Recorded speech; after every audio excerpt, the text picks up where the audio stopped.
Welcome back to Dreamy Train Tales. Thank you for joining me tonight. Now let's settle down and begin our journey together. If this brings you peace, please like and subscribe so we can explore more historic railways together, but only if it truly helps you unwind. And if you'd like, please share in the comments where you're listening from and what time of day it is for you right now. If you genuinely appreciate these journeys, you can support my channel by buying me a coffee through the link in the description. Every coffee helps me improve and create even more relaxing adventures for you. Thank you so much for your support. Tonight, you find yourself standing at Siliguri Junction, the southern gateway to the Darjeeling Himalayan Railway. The platform is alive with the quiet rhythm of a monsoon morning, where soft rain patters against corrugated tin roofs, gathering into little streams that trace along the platform edge. A curtain of mist hangs low over the distant foothills, half revealing, half hiding the green promise of the mountains ahead. The air smells of wet earth, wood smoke, and the faint sweetness of tea leaves carried on the breeze from nearby plantations. Before we begin this journey together, take a moment to settle in wherever you are. Let your shoulders soften. Let your breath deepen and slow. Feel the gentle hush of the falling rain as it fills your mind, washing away the noise of the day. Let yourself sink into calm and prepare to climb with the train into the hills of northern India, a world of fog, forests, and the timeless whisper of the monsoon. The year is 1942, and the Darjeeling Himalayan Railway, affectionately called the Toy Train, has already been winding its narrow tracks through the Himalayas for over half a century. Built in the late 1800s, it is a marvel of mountain engineering, with steep gradients, sharp curves, and endless switchbacks that climb from the low plains to the cool heights of Darjeeling. Its blue and cream carriages gleam faintly in the damp morning light, and its tiny B-class steam engine releases a gentle hiss, like the exhale of something alive and unhurried. You step forward beneath your umbrella, the sound of rain steady on its surface, and approach the waiting train. A porter in a soaked khaki uniform lifts your small suitcase and sets it gently aboard. Inside the carriage, polished wooden panels glow in the lamplight, and the faint scent of varnish mingles with the humid air. The benches are simple but clean, and the windows, streaked with rain, frame a world of grey mist and green shadows. You take your seat beside the window, watching as the conductor moves down the narrow aisle, calling softly in Bengali and English. Outside, a few passengers hurry along the platform, wrapped in shawls, their umbrellas tilted against the drizzle. The sound of their footsteps fades as the whistle blows, a long, soothing note that cuts gently through the mist. The train shudders, then begins to move. Slowly at first, the carriages glide past the station buildings painted in fading yellow and red, past rows of palms bending under the rain, and out toward the foothills. You feel the rhythm beneath you, a soft, pulsing clatter that merges with the drumming of raindrops on the roof. The sound is hypnotic, steady, like a heartbeat you can fall into. As the train gains its first incline, you look out to see Siliguri town receding into a blur of grey roofs and flooded lanes. Beyond them, the Terai plains stretch flat and shining with rain, where water buffalo wade in green paddies and farmers in broad hats guide their oxen slowly through the fields. The smell of the plains, earthy, damp, alive, mingles with the faint scent of coal smoke wafting through the open window. You settle back, letting the motion cradle you. Each curve of the track feels like a slow exhale, each whistle like a sigh. You imagine how, decades earlier, this same route carried colonial officers, merchants, travelers, and locals alike, drawn upward to the cool refuge of the hills when the plains grew too hot. The train was their lifeline, linking the tea estates of the British Raj to the world below. Now, as you ascend, the first tea gardens begin to appear through the mist.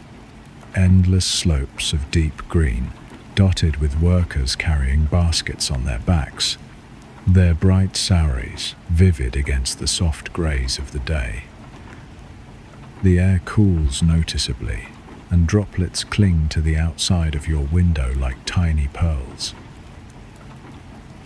The sound of the steam engine grows rhythmic and sure, its steady chuff blending perfectly with the rain. You draw a slow, deep breath. The damp air feels fresh in your lungs. Each turn of the wheels seems to carry you deeper into stillness, further from the noise of the world. The rain does not cease. It simply becomes part of the landscape, its whisper constant, its rhythm soothing. Somewhere ahead, a bell rings faintly from a small hillside temple. You catch a glimpse of a saffron flag fluttering through the mist. The track curves sharply, the carriage tilts, and the sound of the engine deepens as it begins another steep climb. The view beyond shifts. Now a narrow road snakes below. Now a rushing stream flashes silver between the trees. This is the charm of the monsoon in the Himalayas, the world half hidden, always moving, always changing. You are part of it now, carried gently upward by a railway built with care and courage more than half a century ago. You rest your head against the window, watching raindrops chase each other down the glass. The hum of the train fills the air like a lullaby, and you feel yourself drifting, half awake, half dreaming, as Siliguri fades into memory and the mountains draw you closer, mile by misty mile. The train continues its slow, deliberate climb into the foothills, tracing the contours of the land as if following an ancient path. The rain lightens to a fine drizzle, hanging in the air like a misty veil. The world outside your window shifts constantly, now deep green jungle, now open hillside, now the sudden glint of a stream tumbling through rocks. The air grows cooler, scented with pine, wet soil, and faint coal smoke drifting from the engine. Ahead, the blue locomotive works steadily, puffing white steam that curls and lingers in the damp air before vanishing into the fog. The sound of the chuffing engine is comforting, slow and steady, like a heartbeat guiding you upward. You notice the rhythm of it syncing with your breathing, every exhale melting into the quiet hum of the wheels beneath your feet. The Darjeeling Himalayan Railway, declared a UNESCO World Heritage Site decades later, was originally built between 1879 and 1881. Its narrow 2-foot gauge was considered revolutionary for the steep gradients it conquered, weaving along mountain edges that would have defied larger trains. Each turn, each incline, each tiny loop of track was designed to tame the wild geography of the Himalayas without breaking its harmony. You pass through Rongtong, the first small station beyond Siliguri. Its signboard is weathered, the paint faded by rain and time. Children wave as the train slows to take water, their laughter bright against the muted hiss of steam. A few locals board, carrying baskets of fruit and vegetables wrapped in palm leaves. Their conversation blends softly with the sound of the rain, a gentle hum that fills the small carriage. You lean back, the seat beneath you firm but comfortable. The steady rhythm of the wheels feels almost like breathing, an inhale as the train climbs, an exhale as it rounds each curve. The mist outside thickens again, wrapping the world in a gauzy white. For a moment, the landscape disappears completely, and all you can see is your own reflection in the glass, blurred and softened by droplets. Then, as if by magic, the mist parts. You catch sight of the Teesta River, winding far below, a silver ribbon threading through the valley. Its waters flash and glint where the sunlight, faint and diffused, filters through the clouds. The sight fills you with a quiet awe, an ancient river, alive and eternal, running from the snows of the high Himalayas toward the plains of Bengal. The train curves around a sharp bend, and the landscape shifts again. Now the slopes are dotted with bamboo groves and ferns, their fronds heavy with rain. You pass under dripping branches, the droplets pattering softly on the carriage roof.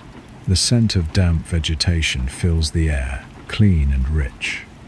Every sense is gently engaged, yet everything feels slow, peaceful, unhurried.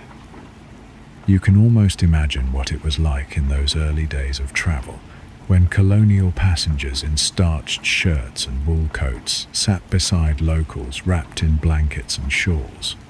They would have shared the same marvel, this improbable train, climbing higher and higher through cloud and forest, linking worlds that once seemed unreachable.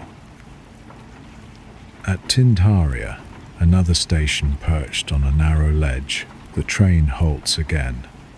The fog drifts in, cool and thick, brushing softly against your face as you lean out the window. A worker in a blue uniform wipes his brow with a rag and checks the locomotive's valves. The scent of warm metal and coal mingles with the mountain air. You hear the faint chime of a bell from the tea gardens nearby, marking the hour of the worker's rest. When the whistle sounds again, you feel the vibration before you hear it, the deep hum through the floorboards, the gentle tug as the carriages begin to move. The sound builds layer upon layer, the rhythmic clack-clack of wheels on rails, the sigh of steam, the soft rustle of passengers settling back into their seats. Beyond the next curve, the hills rise steeper, the tracks curling like a serpent through the folds of the land. The vegetation grows denser, with moss-covered trunks and orchids clinging to the branches. Monkeys perch along the telegraph poles, their silhouettes darting through the mist as the train approaches. You catch a glimpse of one, its fur soaked and glistening, watching curiously before vanishing into the trees. You sip a cup of tea, the warmth spreading through your hands and chest. It's brewed strong and sweet, the way locals prefer, its fragrance blending perfectly with the rain and smoke. The train's motion adds a gentle sway to the moment, each sip in rhythm with the movement, each breath matching the slow rise and fall of the engine's sound. Outside, thunder rolls distantly across the valley, its echo long and low. The rain thickens for a few minutes, drumming softly on the roof before easing once again to a whisper. Then, at last, the forest begins to thin. You see Kurseong approaching, its roofs bright against the grey, its hillside terraces dotted with hydrangeas and roses. The station here is elegant and old, with arched windows and wooden beams, built during the British Raj to serve as a resting point between the plains and the hill town of Darjeeling. As the train glides slowly into the platform, the station master steps forward under a large umbrella. The passengers stir, some stretching their legs, others leaning out for a better view of the valley below. The smell of fried snacks drifts from a nearby stall. Samosas, spiced corn, sweet tea simmering in brass pots. You remain seated, content just to watch. The platform feels timeless, caught between past and present, between rain and mist. You think about the thousands of journeys this railway has seen, the lives and stories carried through these same clouds and curves. The whistle sounds once more. You close your eyes, feeling the train gather itself. Then it moves, slow and sure, into the hills again. The rain falls lightly now, and the mist shimmers in the fading light, soft as breath. You exhale, sinking deeper into your seat, deeper into the rhythm of the mountain railway, deeper into peace.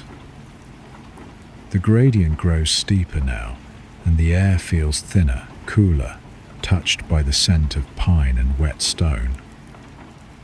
The little blue locomotive chuffs harder, its engine steady but strained, climbing into the high ridges above Cursion. The tracks tighten into spirals and loops, each turn revealing new layers of green and mist. You feel the gentle tug as the train leans into the incline, the motion smooth, almost hypnotic. The rain returns in delicate bursts, fine as threads, glistening on the windows. Beyond the glass, the hills open to deep ravines filled with clouds. Waterfalls spill from unseen heights, merging with the mist before vanishing into the valleys below. The sound of running water mingles with the train's rhythmic tick-tick, forming a lullaby older than memory. A historical plaque by the window catches your eye. It notes that by the early 1900s, the Darjeeling Himalayan Railway had become a marvel of engineering.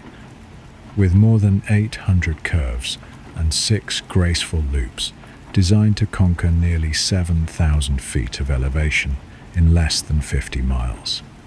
The famed Bedtime loop still lies ahead, where the train turns upon itself in a perfect spiral to gain height without strain. The design was celebrated across the British Empire, admired for how it blended human ingenuity with the natural grace of the mountains. Inside the carriage, you feel wrapped in warmth and soft light. The lamps cast a gentle glow across the polished wood and brass fittings.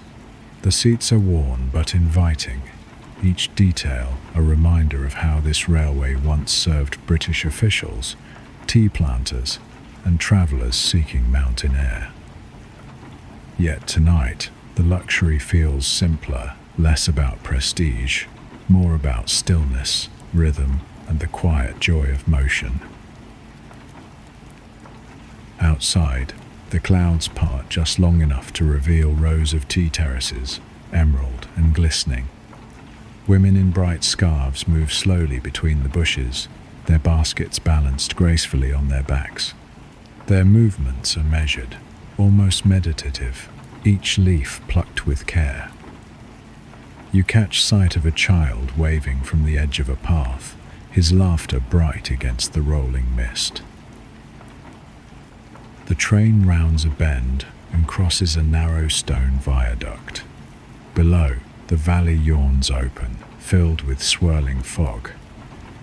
For a moment, it feels as though the carriages are floating, gliding through clouds, suspended between earth and sky.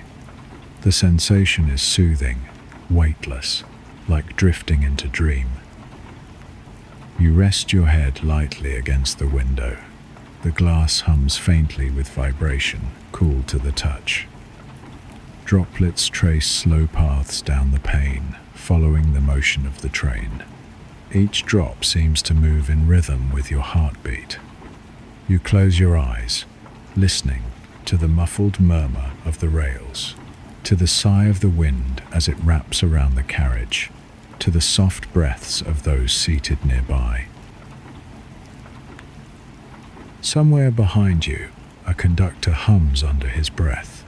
The melody is old, possibly from the foothills, a tune about rain, patience, and return. It blends with the sound of steam, with the hiss of rain, forming a harmony so gentle that it feels almost part of nature itself. As the train climbs, you pass through Sonada, another small town perched among the clouds. The platform is narrow, its lamps glowing through the mist like orbs of amber. A tea vendor offers tiny clay cups of chai, thick with spice and sweetness. You sip one, feeling its warmth spread through your chest. The cinnamon and cardamom mingle with the damp air, wrapping you in comfort. Soon, the gradient softens again.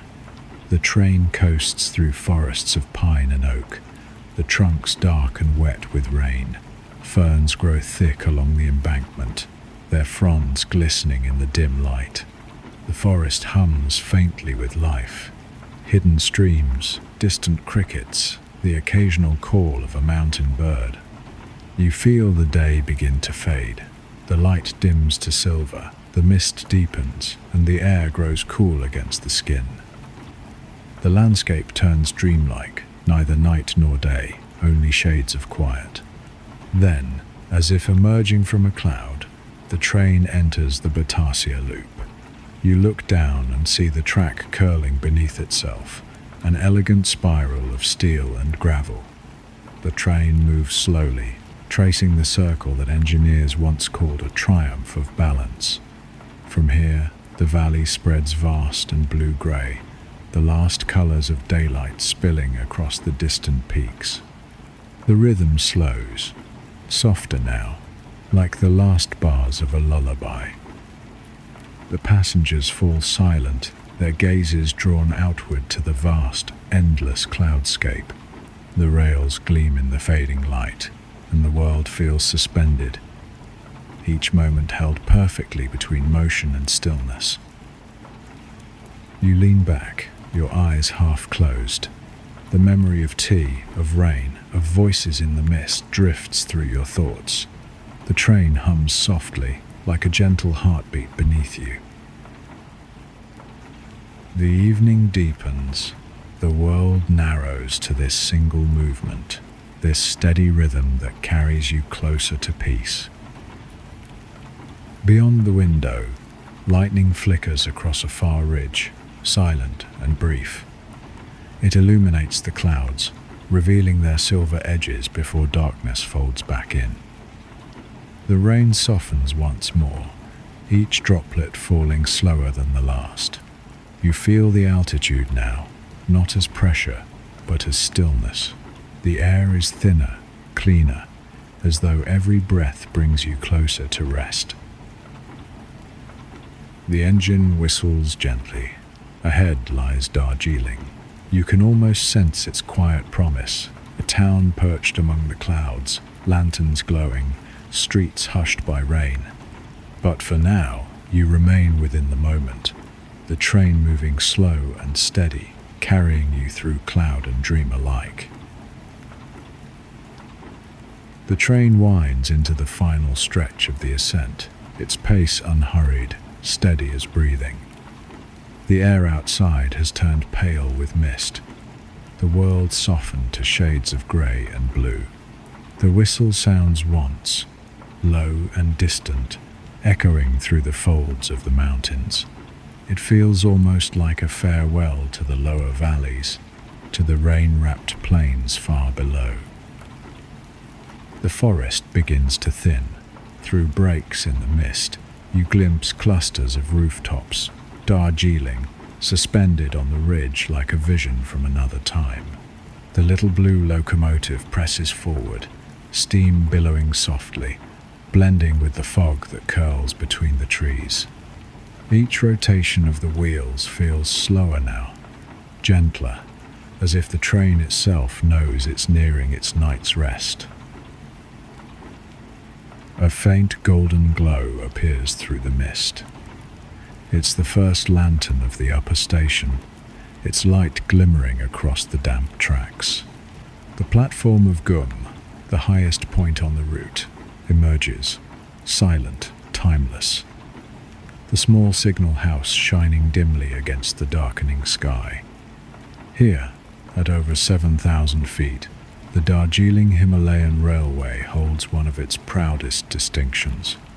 For decades, it was the highest railway station in India, and among the most admired mountain lines in the world. The train halts for a moment. Steam drifts upward, vanishing into cloud. The sound is hushed, reverent. You open the window slightly, letting in the cold air that smells faintly of pine and wet stone. The world feels both infinite and close, every droplet of mist heavy with stillness, every sound softened by the mountain's quiet patience. As the train departs from Gum, the descent toward Darjeeling begins. You can sense it, an almost imperceptible downward pull, the wheels easing over damp rails. The forest opens, revealing the faint lights of the town below. The rhythm of the engine slows once again, its steady chuff-chuff transforming into something softer, almost like a heartbeat fading into slumber.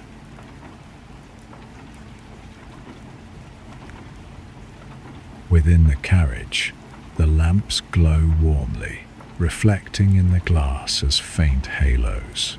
Passengers speak in low voices, their words blending with the hum of the train. A woman hums a lullaby near the far window, the notes almost lost in the soft hiss of steam. Across the aisle, a child rests his head on his mother's lap, the motion of the carriage gently rocking him into dreams. Outside, the rain begins again, but this time it is delicate, more a whisper than a storm. It coats the glass with tiny silver drops, each one catching the lantern light like a spark. You follow their slow trails downward, your eyelids growing heavy, your thoughts growing still. Through the fog, the outlines of Darjeeling take shape. Narrow streets winding between cottages, the faint glow of tea rooms, the glimmer of lamplight reflecting off wet cobblestones. The scent of wood smoke drifts faintly through the air. You can almost taste the warmth of the fires waiting in the hearths. The station comes into view, its signboard half hidden by mist. The engine releases one final sigh of steam. The sound fills the air, then fades slowly, as though even it has grown weary from the climb. You step down from the carriage. The ground feels firm and cool beneath your feet. Around you, the fog moves like breath, wrapping the station in a soft veil. The rain has quieted to a murmur, a tender rhythm that echoes the pulse of the journey behind you. Somewhere up the slope, a bell chimes the hour distant, unhurried. The town is alive, yet peaceful. Lanterns swing gently from doorways. A porter carries your small leather case through the mist, his footsteps muffled by the damp earth. You follow him slowly, your body relaxed, your mind floating in the quiet aftermath of motion. You pause once more at the edge of the platform.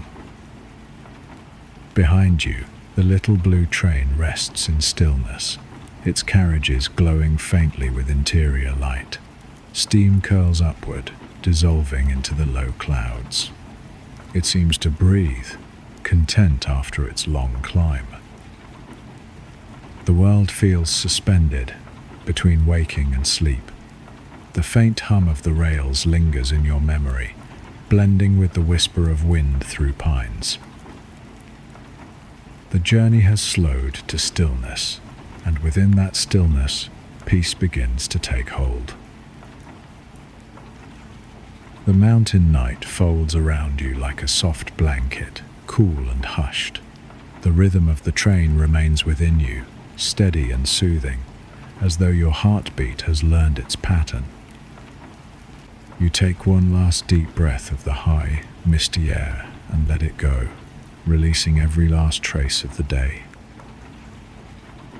And there, at the quiet edge of Darjeeling, you feel it, the calm that waits beyond motion, beyond sound, beyond thought.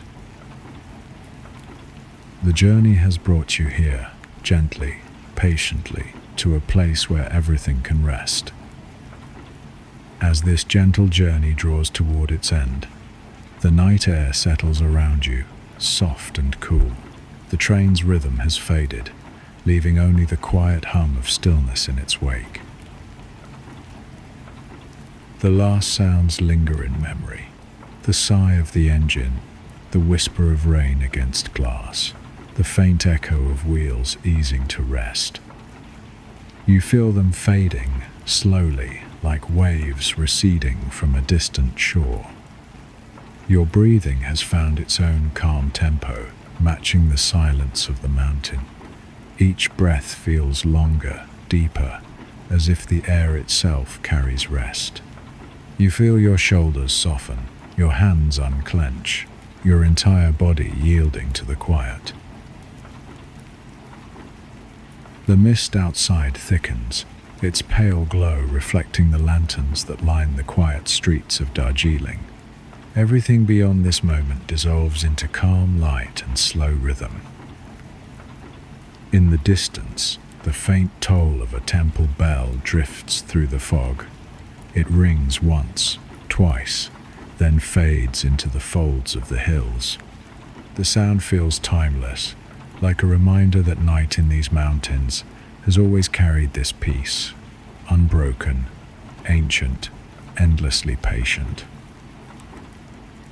You imagine the train resting where you left it, steam curling upward into the night, its metal frame cooling, its lamps dimming one by one. It sleeps now, as do the hills, as do the forests, as do you. Your breath moves slower still. You feel the weight of the day release completely, leaving you light, untethered, floating on the quiet hum of the mountains. There is nothing left to do, nowhere to go, only the stillness of this moment and the comfort it brings. The world has grown still, and so have you. Sweet dreams and good night.